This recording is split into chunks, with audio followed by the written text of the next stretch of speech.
everybody, my name is Kara, and today I'm here talking about some tropes and story elements that I just can't seem to like, no matter how much I make myself try. So this is by no means like my least favorite tropes list. These are just kind of some popular story elements that I see are a lot of, like, are buzzwords for a lot of people, and I kind of had talked myself into thinking they were buzzwords for me, and they're really not.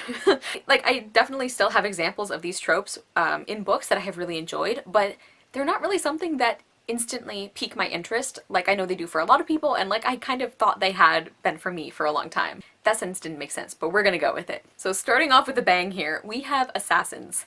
I see so much love and excitement when there's buzz about an assassin character or book, and especially when like reviewers are saying that it's an assassin who actually is morally gray and who kills people, and they're not like this kind of sanitized version. I see so much excitement for that. Like, I know Nevernight by Jay Kristoff has gotten so much praise for that, and like I said, I do have a couple of kind of exceptions to this indifference that I have. Like, I really enjoyed the His Fair Assassin trilogy, which has assassin nuns, and it is wonderful. It is so good. I do want to read the Red Sister, Grey Sister series by Mark Lawrence. I've heard that one is really, really good. So I guess maybe my niche is like assassin nuns, but overall assassins are just not really a character type that interests me. I don't know what it is. Like, just reading about somebody murdering people over and over and over, it's not really exciting to me, and it's not really fun for me. Number two is another very popular one, and that is pirates. Now, I love water-adjacent fantasy, I've discovered, like mermaid kind of fantasy, or like an underwater kingdom, or like a river kind of magic situation. I don't care about pirates. I really, really don't.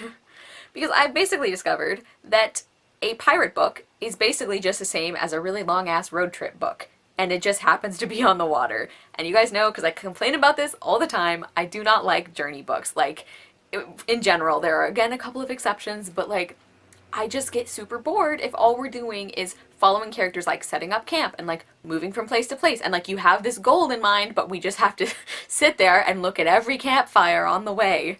And I know for pirates it's a little bit different because you can, like, you're on a boat or a ship and you can actually like land in different places, and yeah, there's usually sword fights and stuff, but pirates are just not for me.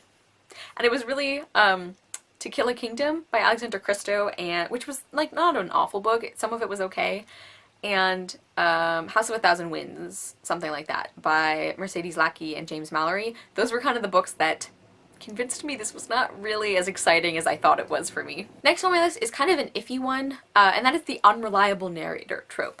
Now, again, as I guess I've been talking about exceptions with all of these, like, I really love My Cousin Rachel by Daphne du Maurier, and there are a couple of other novels that I could probably think of where the narrator is unreliable, but I think what it comes down to for me is it has to be for a specific reason, and it has to be very believable. Like, I don't like mysteries or thrillers that have like an unreliable narrator, especially if you tell me that like in the blurb or on the back of the book, because it's kind of annoying, and I feel like it's a cheap ploy, because like, I don't know, mysteries or thrillers are kind of like all about the twists or like the twist ending, and it's like anybody can write a surprising twist if you just lie to the reader the whole fucking book, you know? Like, it doesn't seem like it's an indication of an exciting story or a well-told story or anything. Like, just having the character lie to the reader the whole time does not impress me. It doesn't.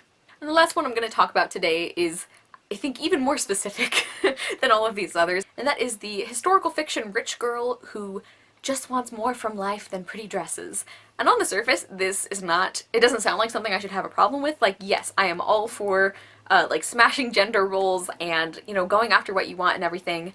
And I think a lot of us, like most of us, can agree that the like girl on girl hate aspect is never appealing. Like the not like other girls thing where it's like, oh well, I don't like to wear dresses, and like I want to be a doctor, and like all other girls who actually like wearing dresses are stupid and I'm better than them. Like, I think we can all pretty much agree that that aspect of it is really bad, always bad. But I'm even finding myself annoyed with kind of the underlying like femininity is stupid premise, or like basically I just want to read about some female main characters who go to balls and who wear pretty dresses and enjoy it. You know, is that so much to ask? If you guys have any recommendations for that, please let me know in the comments. But I don't know, like, I understand the need for these female characters that don't want any part of the status quo, but I also think you can be a strong woman and like to play dress up every once in a while, you know?